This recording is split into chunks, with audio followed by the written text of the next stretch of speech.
Welcome to the Dead Pixel Society podcast, the photo imaging industry's leading news source. Here's your host, Gary Peugeot.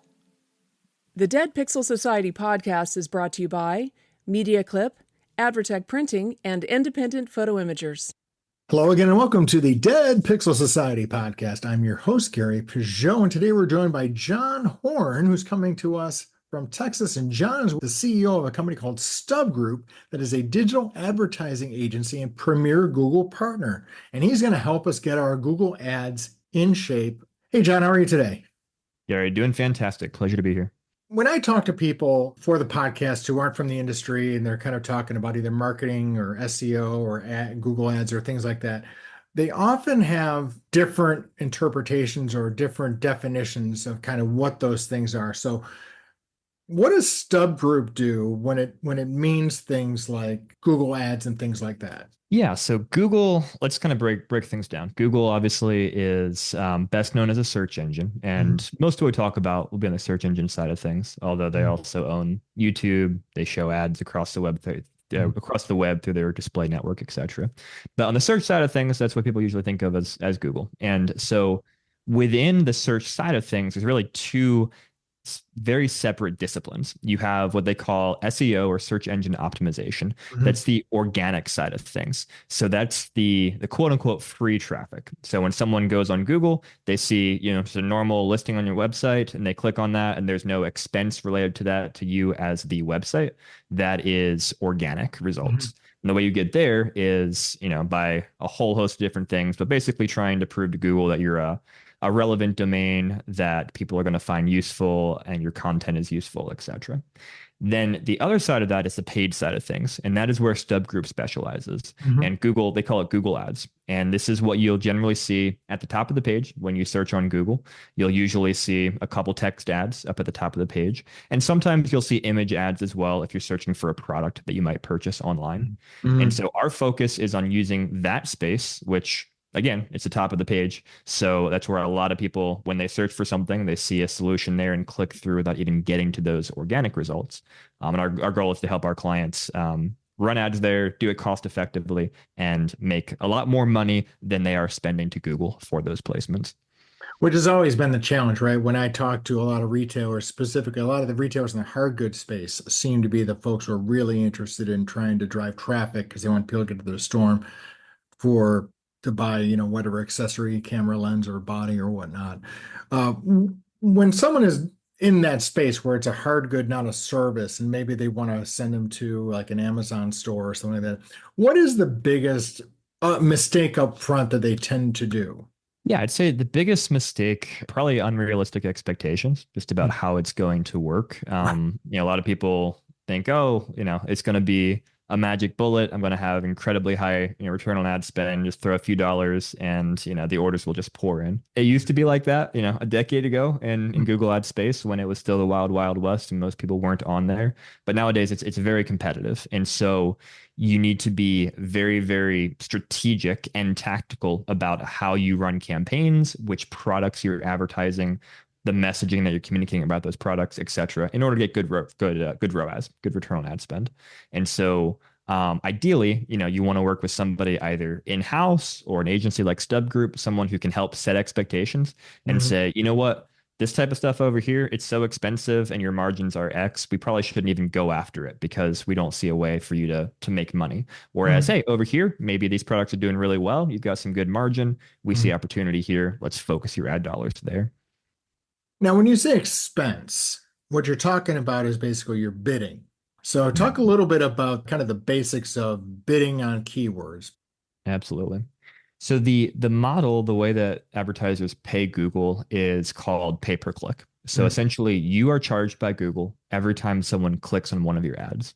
Right. Now, how much you pay is going to completely vary upon all sorts of different factors. Like you said, it comes down to bidding. So when you create a campaign, when you go to Google, there are a number of different bidding strategies you can use. You can use very manual strategies where you tell Google, hey, I want to get clicks on my ads as long as they're less than $2 or $1.69 or whatever the number is. You can set some manual bids.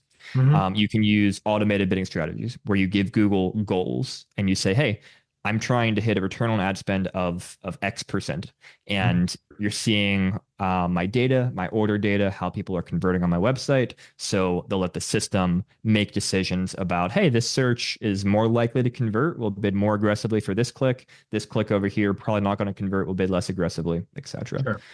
So lots of different ways you can do it. But at the end of the day, what you're trying to do is, I mean, it's a numbers game.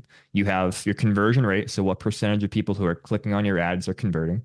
You have, how much money you're making on average from orders. You have your margins, et cetera. And you need to be in a place where you're getting more value, obviously, from the orders that are coming through and more profit than what you're expending for the clicks that are leading to those orders. Mm-hmm. And can you actually be granular enough to say, okay, this ad is producing this amount of revenue for this particular product? Kind of. I will say yes with caveats. So there's a lot of great tracking capabilities where you can set up, tracking on your website so that when someone clicks through an ad, if they order that product through your website, that gets tracked back to your Google Ads campaign. You can see it came from this ad, from this keyword, etc. You can even do phone call tracking, which we do for many of our clients, where if someone clicks through an ad and then calls through your website, we're able to actually track that as well and track that back to the ad and the keyword and so forth. So there's a lot you can see, but there are also always going to be gaps in that. Let's say someone starts doing research on their phone, then they come back in their computer to place an order, or they clear their cookies a day after the first click and they come back to purchase, et cetera. There's always going to be gaps. Yeah. And so when we look at things, we try to look at both what we can directly attribute within the account and say, hey, we know for sure these orders, this revenue came from the campaigns, as well as look big picture, look at the overall bottom line of the business and say, hey, how much money are you making? How much are you allocating towards ad spend?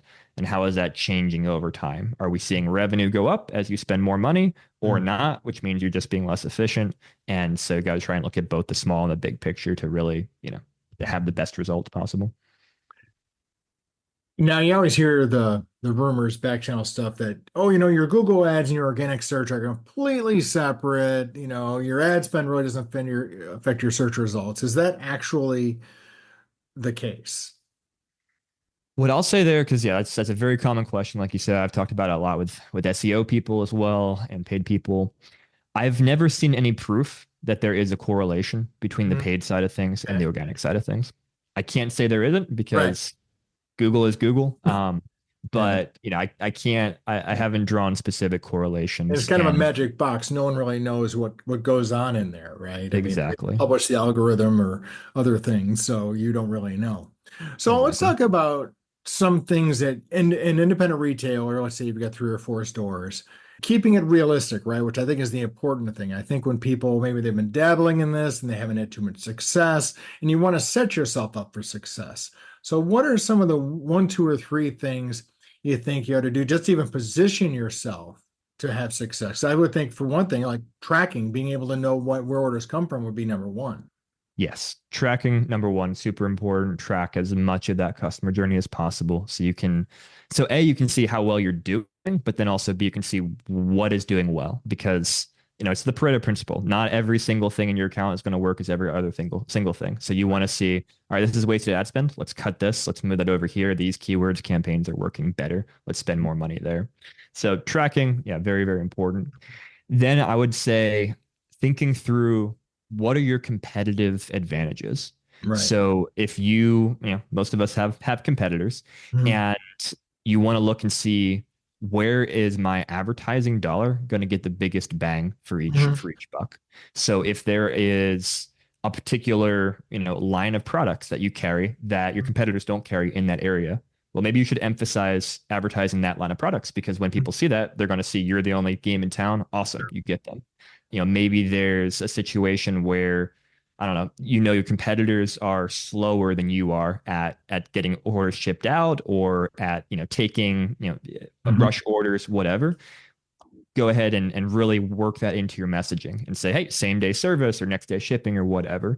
Find those things that set you apart and that your customers already appreciate about you, and it's already working. And then use your advertising to amplify that and double down on that. Would there be a way, for example, to look at your search and say, these are the terms people are using to find me via search, right? Maybe they're searching for camera accessory, or they're searching for lens or filter or something like that. Could you then use that information as the source for your ad campaign, even though that they're not, technically there's no connection between the two? That is how people are finding you. Absolutely. Yeah, that's a very important strategy to have connection between that SEO side of things and the paid side of things. And it goes both ways, because on the SEO side of things, you can say, okay, what are we ranking for? What are people searching for? Great. Those are great keywords we should target with our paid campaigns. And then vice versa. If you see, hey, these terms are really working in our paid campaigns, they're converting. Great. Well, we should be creating content around these so that we can rank those pages organically and capture that free organic traffic as well. How long does it take really for an ad campaign to really, get some juice going? Because what I see with a lot of independents is they have all these great ideas. I need to do a program, and then life gets in the way, and they maybe wait too long for the fourth quarter to get their campaign together or something like that. What are some reasonable expectations for a, small to mid-sized business to start seeing results with paid advertising? Yeah, fantastic question. I'll answer that in two parts. The first part is you can very quickly start seeing whether or not, you're getting traffic and engagement with your ads. That's one of the beautiful things about the paid side of things versus SEO. SEO, Takes you put a longer. page up, you hope 6 months from now it's going to rank. Maybe it does, maybe it doesn't. Not a lot you can do. With Right. paid, you're going to know immediately whether or not people are clicking on your ads, whether they're searching for what you're targeting. Now, that doesn't mean that your campaigns are working efficiently yet. It doesn't mean that you're getting orders yet, but okay, there's something here. We can work with it, optimize it, or hey, no one's searching for this. This is not going to work. Right. So the second part of the answer is usually we recommend to businesses we start working with, hey, give us at least 3 months to really get things to a good place where you had the right trajectory. And that doesn't mean that your campaigns will be, perfect within 3 months. Right. But we should have a really good sense for what performance looks like. We should see, your return on ad spend increasing, your cost per lead coming down, whatever your goals are, and getting to a profitable place. Because it's like an investment. It's like any other, business process or people have to invest in, whether they're with yourself or with staff or somebody. There's not going to be an immediate return on this. Often, yeah, it really comes down to the data. So you're collecting data to see what's working well for you and your particular business. Right. Because, every business, every market is different. There's obviously lots and lots of best practices and shortcuts that someone who knows what they're doing can bring to things. If StubGroup builds a campaign versus someone who's never built a Google Ads campaign, we're going to be far, far down the road of getting good results. But even when we build campaigns, we still have to collect the data and see for your market, for your website, what's working, what's converting, what's not working, and then optimize, tweak over time to, again, make things more efficient, cut the waste, double down on what's working, and get the campaigns to a really good place where they're firing on all cylinders. One of the phrases that we always hear about in the ad world is retargeting. Can you talk a little bit about, because I've never understood that. Explain to me as if to a child what retargeting it is and why it's important for people with online stores. It's basically the creepy thing that a lot of people get creeped out about when they, you go look at sneakers on a website and then suddenly every other website you go to, you're seeing ads for sneakers. Right. Yeah. And the way that works is basically just through tracking code. So there'll be a piece of code that I create for a client from their advertising account. I put that on their website. And then when you click on my ad and go to that website, the code on there adds a little cookie to your browser. Says, hey, Gary came to this website and he looked at this product on the website. And then you leave, go check weather.com or go check some scores or whatever. And many of those websites obviously serve ads, and those ads are often a part of Google's ad network, or there's some other ad networks as well. And basically those cookies just follow you around and say, hey, this is Gary. I don't really care what website Gary is on. We know that Gary is relevant to us because he looked at the sneaker, and we're going to show him an ad for the sneaker to stay front of mind to encourage him to come back and purchase. And they can be very effective when done well. They can be annoying as well when not done well. So, gotta work on it carefully. But I'd say one reason a lot of people really like retargeting ads, or remarketing is another word for the same thing, is because they're relatively inexpensive. you're only showing ads to people who have been to your website. So they're already kind of pre-qualified. They at least know who you are. They've expressed interest. So you're not just throwing money at anybody in the world. You're throwing it at, hey, the couple hundred, the couple thousand people who come to your website. And so it's not expensive to show them ads. And if a couple of them are encouraged by those ads to come back and purchase, great. You've got an awesome return on ad spend on that campaign. Mhm. So a lot of times people who have a Google Ads account may run afoul of the Google, right? They may have their account suspended or they could have, run into issues. What are some of the typical things that could get your account into trouble as a Google advertiser? Stay with us. We'll be right back. We're here to give you actionable strategies. We're here to dive deep into the world of side hustles, digital marketing, and smart income-boosting tactics. The Dark Horse Entrepreneur Podcast.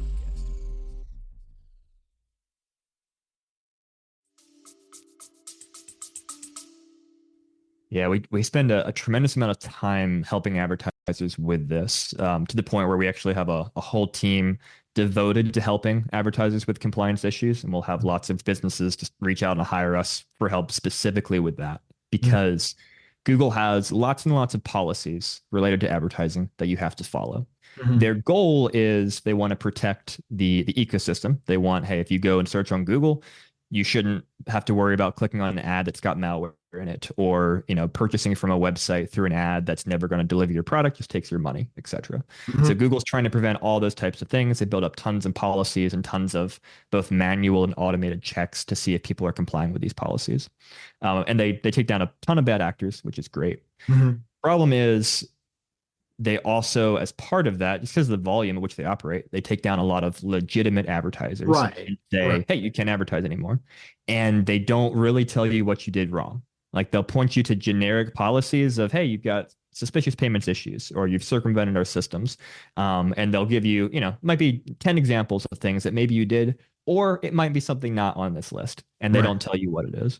And so we help businesses figure out what went wrong and get that fixed. But some of the top things I see be issues are, first of all, on the payment side of things. So a lot of advertisers will face what they call a suspicious payment suspension. And sometimes this happens right when they create a new ad account and they haven't even paid money to Google yet. So like, how is it suspicious? I haven't actually paid you money yet. But basically, Google's looking at things. And if they see, hey, maybe your credit card was used in another ad account at a different time, or the same billing address, or things like that, things that look suspicious that are also sometimes done by bad actors, then they might suspend you for that. So just be really careful when you're creating ad accounts. Don't go crazy. Don't be like, oh, I'll just create a bunch of ad accounts. Like, no. Treat them very carefully. Use one, generally speaking, per website. When you enter your payment method, your business information, enter it correctly. Look for typos, look for mismatches. It can be stupid, but I've seen things as simple as a period in one place versus not another place, getting an account suspended. Just things are crazy. And then again, Google won't tell you like it's this period. So the only way you find out is by, trial and error, or working with somebody who knows what to look for. So be careful about that. Don't put ads in your account that point to broken pages on your website or that have redirects. Even if they're paused ads, you might be like, hey, I'm creating a new landing page. I'm just going to put this ad in here. I'm going to keep it paused and not running it. Well, Google still crawls paused ads, and they will still suspend you, even if you're not actively trying to run that ad right now, if they see problems. So what would be the reason for something like that? I mean, you're not showing the ad, so what's the problem? It's a great question. I can't speak to why Google does so many of the things they do. Ultimately, the way the system is set up is they just, anything in your account that's not deleted, anything that's paused or active, they will crawl when it's up, whenever they want to, essentially. And if they see anything that violates their policies, they don't care whether you're actually trying to run it right now or not. They basically make the assumption that it's in your account, so it's a problem. It may be a problem at some point. And so I've seen instances where people change their website URL and they set up a redirect from their old website to the new website. Pretty normal, pretty standard. But they had old paused campaigns they hadn't run for years in their ad account that still had the old URL in there, and Google suspended them for that, even though it had been years since they were running those ads. So don't play around with Google. They mean business, and once once they crack down, it's very challenging. It takes a lot of work and time to fix those issues. Part of the reason why people, as shoppers, they like Google because they are doing these things. So I mean, there's a Yes. benefit to the end user for that they are going through these policies, that they're not showing ads that are from companies that aren't delivering or bad reputations or whatnot. So I mean, there's a benefit to it. But like you said, the sad thing is, there's not like you can call 1-800-Google and talk to your account rep and have them fix it, right? Yeah. That's not what happens. Exactly. Yeah, they're doing it for the right reasons. They're doing a lot of good. They suspended 12 million ad accounts last year. I'm sure a high percentage of those should have been suspended, were bad actors. Mhm. It's just that percentage of legit ones that get caught up. That's where the frustration comes into play. What is the length of time you think someone is typically, let's say, a legit person who has some of the problems you said? Maybe they did a redirect incorrectly, they had an old campaign or whatnot. How long does that take to get resolved? Because that's lost money, right? If they're not showing ads, you're not driving traffic and you're not ringing the cash register theoretically. What is a typical downtime for your ad program? There's a huge range of times. Sure. I would say the average that we're seeing right now is probably 1 to 2 months in that Mhm. range of Wow. being down. And of course, again, there's outliers on both sides. Sometimes it's like, hey, as fast as the day you're back online. Mhm. Sometimes you never get back online. Right. There are situations where it's just a complete you're done. Mhm. And So what can you so do then? I mean, let's say, for example, you've done what you think is the right thing. Google disagrees. It's their platform. They boot mm, you. Can you just start fresh over with like a new website or whatever? I'm just trying to figure out what someone would do. it's tricky because if you create another ad account, generally speaking, Google's going to suspend that because of its connection to the previous one. Because they're saying, hey, we don't want you advertising because of we think you're violating our policies. And so Right. you do a new ad account. Now Yeah, you might be in even more trouble, depending on how you go about it. sure. It's a really tricky situation because I've seen businesses literally go out of business because Google just wouldn't let them back online. Mhm. The best recommendation I have, for advertisers when they are in this situation is to find someone like StubGroup who specializes in this. Sure. And we have a high success rate. We don't have 100%. There are some times where Google just for whatever reason will Right. say no, won't tell you why, and you're cooked. And we'll work with clients to figure out alternatives and workarounds then. But most of the time, again, it takes You a could lot do of effort, Bing. a lot of time. Yeah, you can go to Bing and Facebook, other platforms, Yeah, yeah, try yeah. to make up for what you're losing from Google. Mhm. But it's hard for a lot of advertisers because Google is just where people go for answers these days. Yeah, I mean that's part of the reason why they're the way they are is because so the whole space, the advertising, paid advertising, it's constantly changing. So for a company like StubGroup, I mean, this is your business, this is how you stay in business, is keeping up with all this stuff. Yeah. How difficult would it be for someone to have like someone on their staff to keep up with this versus outsourcing it to someone like yourself? Yeah, great question. So I'll answer that in two parts. On the policy compliance side of things that we were just talking about, I would say very, very difficult because a big part of what we bring to the table is we've been doing it for a decade, and so we've built up over time pattern recognition. This worked, this didn't work, over hundreds and hundreds of suspensions, which no one company is going to have access to. So on that side of things, it's Mhm. really not possible to replicate what an agency can bring to things by having someone in house. On the management side of things of actually just running campaigns, you can certainly hire people to manage campaigns for you in house. Many companies take that approach, Mhm. and there's pros and cons of doing that versus hiring an agency. The pros obviously are you've got a person completely dedicated on you. They can fully integrate with your team, so forth and so on. All of their time is spent on your accounts, etc. The downside is they don't have access to a lot of the same resources and wealth of knowledge that an agency brings, and some of the more advanced resources at Google that we can bring to the table as well as an agency. And you're also you're kind of stuck with one person, and hopefully they're good if they're your in-house person. But you're taking a flyer, you're probably paying them quite a bit of money if they're working for you full time, and and hopefully they've got the skill set you need. Whereas, with an agency, again, you have access to a wider breadth of experience, often multiple people with different perspectives working on your account, and often less expensive as well than hiring, a full in-house person. So, Well, and the other yeah, advantages with today's hiring environment is, people are leaving, they're quiet quitting or leaving or whatever you want to yeah. call it, it's hard to find and keep people. It is. Yeah, absolutely. So yeah, both hiring in-house and hiring an agency, both are completely acceptable, ways to go about running advertising. Really, it comes down to the business and their size and their goals and Mhm. how much risk they want to take on and so forth. Advertising is very trendy, right? It follows trends and things. There's a lot of video stuff that's happening right now. Is that something that, you're finding as being successful, or is it just more of a creative people doing creative things trying to get eyeballs, but how effective is it?